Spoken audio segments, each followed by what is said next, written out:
ሰላም ሰላም፣ ውድና የተከበራችሁ የዚቲ ቤተሰቦች እንዴት ናችሁ? ሰላማችሁ ይብዛ። እኔ ጋር ሁሉ ሰላም። በጣም ያሳዝናል። ስለ ሌይላ እንግዲህ የምንሰማው ነገር በጣም ያሳዝናል። እስኪ ቪዲዮውን እስከ መጨረሻ ይሁት። እኔም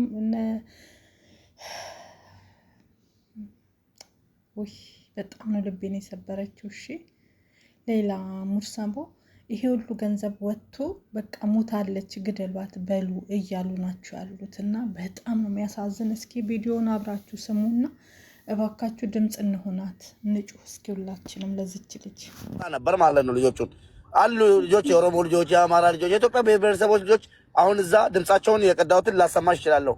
እዛ በእናታችሁ ኢትዮጵያውያን ትሙት በሉና ትገደላሉኝ መጨረሻ ማለት ነው። ድምጻቸውን ልከፍትልኝ አሁን እስር ቤት ናት። ትሙት በእናታችሁ ትሙት፣ እያሰቃዩዋን ነው። አሁን እኛ ራሳችን ላይ ፈርደን ነው ለእናንተ እየነገርን ያለ ነው። ራሳችን ላይ ፈርደናል።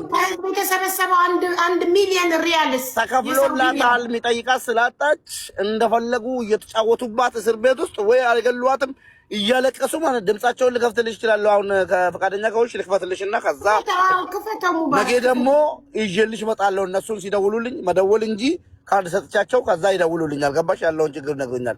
ይሄ ግን ከአቅሜ በላይ ስለሆነ ነው ይዤ የመጣሁት። ድምጻቸውን ላሰማሽ። ወላሂ ምን አሉ?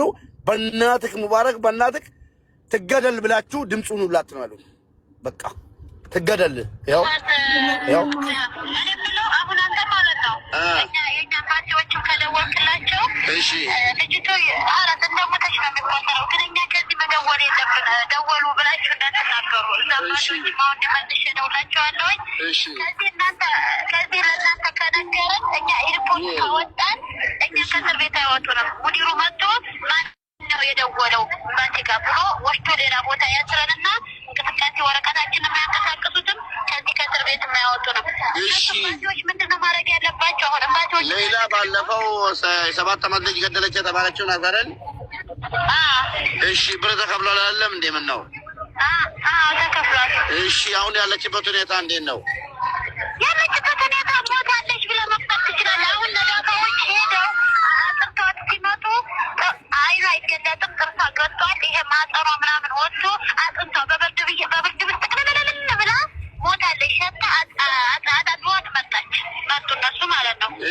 አብራጅ የሚባል ትተዋት ማለት ነው። አሁን እምባሲ ካላችሁ ለምን እምባሲ ካላችሁ ደውላችሁ ትገደል ወይ እንደዚህ እንዳለች እንደዚህ አጥንቷ እንደወለቀ ወደ ሀገሯ ትላክ። እምባሲ መጥቶ ይከራከርላለ ሰው ነው የሚሉ። እሺ በቃ የት እስር ቤት ነው ያለችው? እኛ መለስ እሷ ያለችው መለስ እዚሁ አብረና ግን ታች ላይ አፍራዴ ለብቻዋ አንድ ክላስ ላይ ለብቻዋ ወደ 9 ወሯ ታስራለች። ገብተዋል? ኦኬ እሺ 9 ወሯ ለብቻዋ ምግብም አታገኝም፣ ሐኪምም አታገኝ። ሌላዎቹ እኮ እብዶች እዚህ መርፌ እየተወጉ ከኛ ጋር አብረው አሉ። እሷን ግን ማንም እያያት አይደለም። እምባሲ ላይ ደግሞ አንተ ጓደኞች እነዚህ ኦሮሞቹ ልጆች ካወራሃቸው ማለት ነው እነሱ መጥተው እዚህ ሲጠይቁ ሌይላ የት ናት ብለው ነው መጠየቅ ያለባቸው እንጂ ከላይ ከፎቅ ከአንበር ተደውሎልን ነው እንዳይሉ። እዚህ መጥቶ እንትን ሙዲሩ መጥቶ ፎቅ እኛ ጋራ ለኢትዮጵያ ኤምባሲ ማን የደወለው? የኢትዮጵያ ኦኬ በቃ እሺ ታውቃለህ። ኦሮሞም ለግሉ ገብቶኛል እና አቡ ጮክዬ ነው በቃ እሺ ቻው ተባብለን ነው ካርድ እኔ የምሰጣቸው ለነዚህ ካርድ ቁጥሬን ይዘው ወደ እስር ቤት ስለገቡ ወላሂ ስንት ወሬ ካርድ እየጠየቁኝ ከሳውዲ እያስመጣው ሰጣቸዋለሁ። ለቤተሰቦቻቸው ይደውላሉ። ወላሂ በጣም ተረበሽኩ አቡዬ። ሴት ልጅ ነሽ አንቺም ሴት ልጆች አለሽ። በጣም የሚያሳዝንና ሙባረክ ደወለችልክ ልጅ ከእስር ቤት ነው የምትደውለው አይደል? ከእስር ላመጣልሽ እችላለሁ አልኩሽ። ዳይሬክት ማለት ነው። ገባኝ ስሟን እንዳልጠራ ምክንያቱም ኖ አልጠራም። አሁን ራሱ በእናታችሁ ሪከርድ ካደረጋችሁ አሁኑን አንበር ምናምን የሚለውን እንዳለቁ በእናታችሁ ከተደወለልን ከተባለ ስልክ ይዘጉብናል። ከቤተሰቦቻችን ጋር እንገናኝም። እኛም ያለን እድል እንደዚህ ነው። በራሳችን ላይ መጀመሪያ የተናገሩት አልቀዳሁልሽም እንደውም ማለት ነው። መጀመሪያ ያሉትን በኋላ ነው ትዝ ብሎኝ ለምን ቀድቼ ለሀቢባ ወስጄ አላሰማትም ብዬ እንትን ያልኩት። ስለዛ አሁን ለዚህ ጠበቃ ሆኖ ገንዘቡ ተከፍሏል አይደል? 1 ሚሊዮን ሪያል አቡ አሚራ ጋር ሼር ተከፍሏል። አቡ አሚራን አምጡና ብር መሰጠት ብቻ ሳይሆን ብሩ ራሱ የተሰጠው ከመዳም ኩሽና ብር እኔም አለኝ አቡ አሚራ ቤት 20 ሺህ ብር ሰጥቻለሁ። እንዳንድ ሰው እንዳንድ ኢትዮጵያዊ ልጅቷ ጉዳይ የት ደረሰ ጥያቄ ነው ማለት ነው። ክስ መስቻለሁ ነው አሁን እዚህ ቤት ማለት ነው።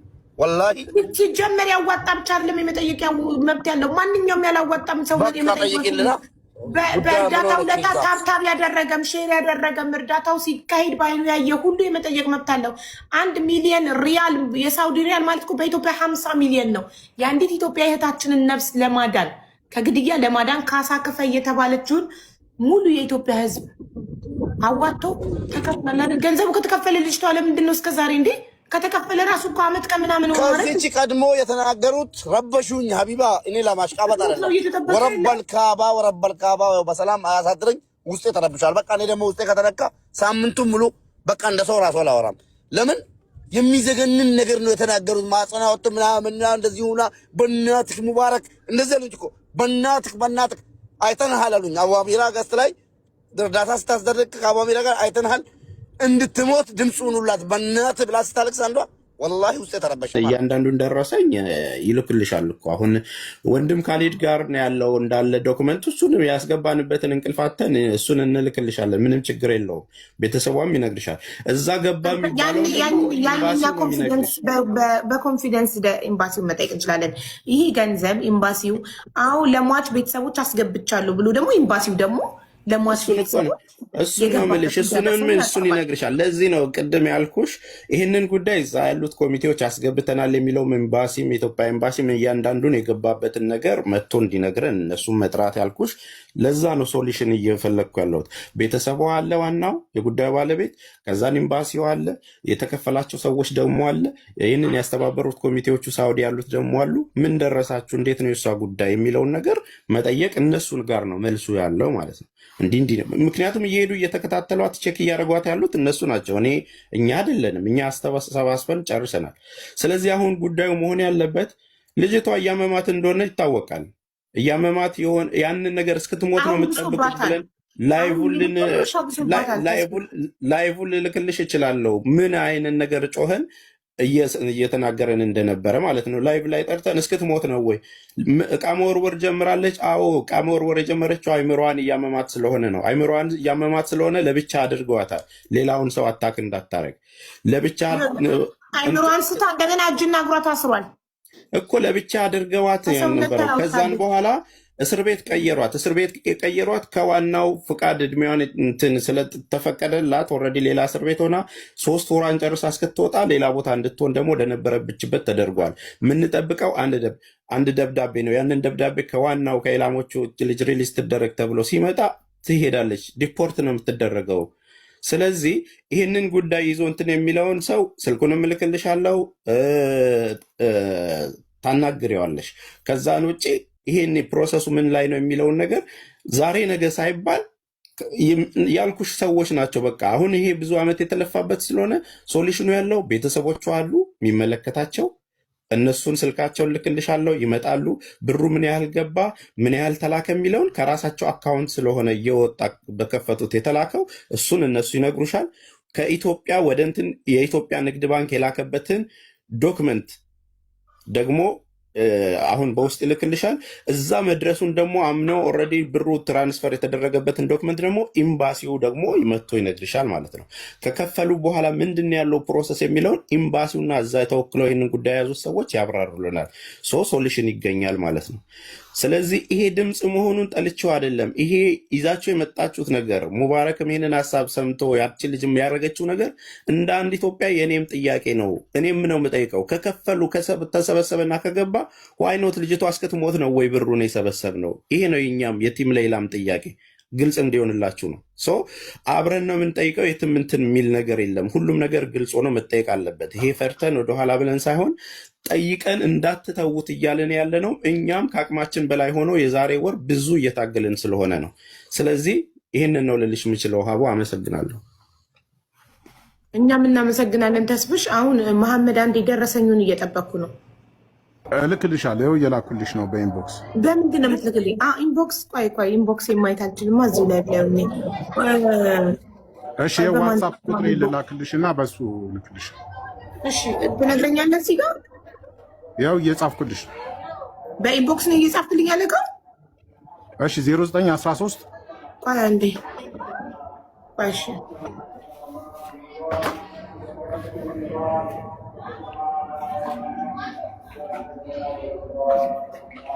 ዋትሳፕ አለ ካለ እኔ ዋትሳፕ ብቻ ነው። ዋትሳፕ አለኝ 0913 ብያለሁ 98 7603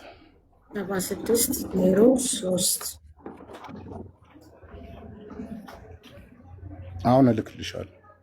እሺ ሀቢባ ይሄ ነገር መቆም የለበትም። ይሄ ነገር መጨረሻውን ማወቅ አለብን። ብዙ የደከምንበት፣ ብዙ የተባልንበት፣ ብዙ ነገር የሆነበት ጉዳይ ነውና መቆም የለበትም። ልጅቷም እንደ ሰው ታሳዝናለች። 13 ዓመት ሊሆናት 2 ወር ብቻ ነው የቀራት። ረመዳን ሲያል ብዙ ሰው የተሳተፈበት ነገር አንድ ሰው ብቻውን ኃላፊነት ያደረገው ነገር ቢሆን ኖሮ ጥርት ያለ ነገር ይሁን ነበር። 58 ቀን ነው ላይቭ ብር የተሰበሰበው። 58 ቀን 13 ሚሊዮን ከምናምን በእናቷ በወንድሟ በአባቷ አካውንት ቀሪ ብር አለ። ስትመጣ በቼክ የምንሰጣት ለሷ ይሄን ያህል 38 ሚሊዮን 27 ሚሊዮኑ ወደ 2 ሚሊዮን ሲቀየር 11 ሚሊዮን ነው የሚቀረው። ወደዛ አካባቢ ብር አለ ለሷ ስትመጣ የሚሰጣት ተብሎ እኛ የምንከታተለው ከዛ ብር ላይ 1 ብር እንዳልተነሳ የምናውቀው ይሄን ያህል ነው ጉዳዩ። እንዴት እያደረጋችሁ ነው ግን? እስካሁን ምንም አልተነካም። ይሄን ያህል ነው የምንከታተለው እኛ። ግን ከኛ አቅም በላይ ነው። እዛ ያሉ ኮሚቴዎች ነገሩን ለምን ዲሌይ እንደሚያደርጉት፣ ለምን ሂደው እንደማይጠይቋት፣ ለምን እንደማይከታተሉ ለኔም አልገባኝም። አሁን አንተ ደረሰኙንና የኮሚቴውን ኃላፊ ተስፍሽ ላክልኝ ቁጥሩን። የኮሚቴውን ኃላፊ አቡ አፍናንን ስልክ እኔም እልክልሻለሁ፣ ተስፍሽም ይልክልሻል። ከዋትሳፕ ከደረሰኝ ጋራ እልክልሻለሁ አንዱ። እሺ አሁን ላክልኝ ዋትሳፕ። ታውቃለች ብዙ ማሜ ከቻልክ ኢትዮጵያ ስለሆንክ ወንድም ካልሄድን ጥራውና ዶክመንቱን ያሳይ። እንደዚሁም ደግሞ ለወንድምየውና ለቤተሰቦቻቸውም ንገሯቸውና ያለችበትን ነገር ምን ደርሳለች የሚለውን ከነሱ አፍም ደግሞ ስሙ። ገባሽ? ደውሉላቸው። ስልኮቹን ሁሉንም እልክልሻለሁ። የዛ ውጭም እየተከታተሉ ያሉ ኮሚቴዎችን ጥሩ ነው። አሁን ይሄ ቪዲዮ ሲደርሳቸው ነገ ይመጣሉ። ወደደም ጠላም ይመጣል። ከአቅም በላይ ስለሚሆንበት ማለት ነው። መግለጫ ሰጥተናል ምናምን ምን ደርሷል የሚለውን ከነሱ እንሰማለን እንግዲህ። ስለዚህ አሁንም መልእክቱን እየሰማችሁ ነው። ተቆርጦ የሚደርሳችሁ ከሆነ ሳውዲ ኤምባሲ ላይ የሌላን ጉዳይ ይዛችሁ እየሰራችሁ ያላችሁ ባለስልጣናትም ኮሚቴዎችም እዛ ያለውን ነገር አሳውቁን። እንደኛ መታችሁ ያለውን ነገር አስረዱና ልጅቷ የምትድንበትና የምትወጣበትን ነገር በጋራ እንፍጠን። ምንድን ነው እዛ የተፈጠረው የሚለውን አሳውቁን። እኛ እንግዲህ እየጠየቅን ስለነበረ ማለት ነው። ስለዚህ የሚመለከተውን አንድ አካል ነገሩን እና እኔ ስሙን ጠርቼ ምላሽ እንደምንፈልግ ነገር አቡ አፍናን ነው። ምንም መደበቅ የለበትም። ስለዚህ አቡ አፍናን ፕሊስ እባክህ መተክ ሌላ ምን ላይ እንደደረሰች የሌላ ጉዳይ ምን ላይ እንዳደረሳችሁ እንድትነግሩን እንፈልጋለን። ሌላ ከመሞቷ በፊት ሞት አፋፍ ላይ ናት እና እባካችሁ ከመሞቷ በፊት እንድረስላት። ሳትሞት ትውጣ ከዛ እስር ቤት። ያ አድርሱልን ይሄንን። እሺ አሁን ደረሰኙን ላኩልንና እኔ ደረሰኙን እውነት ልክልሻለሁ። እኔ መስጊድ ስለሆንኩ ነው።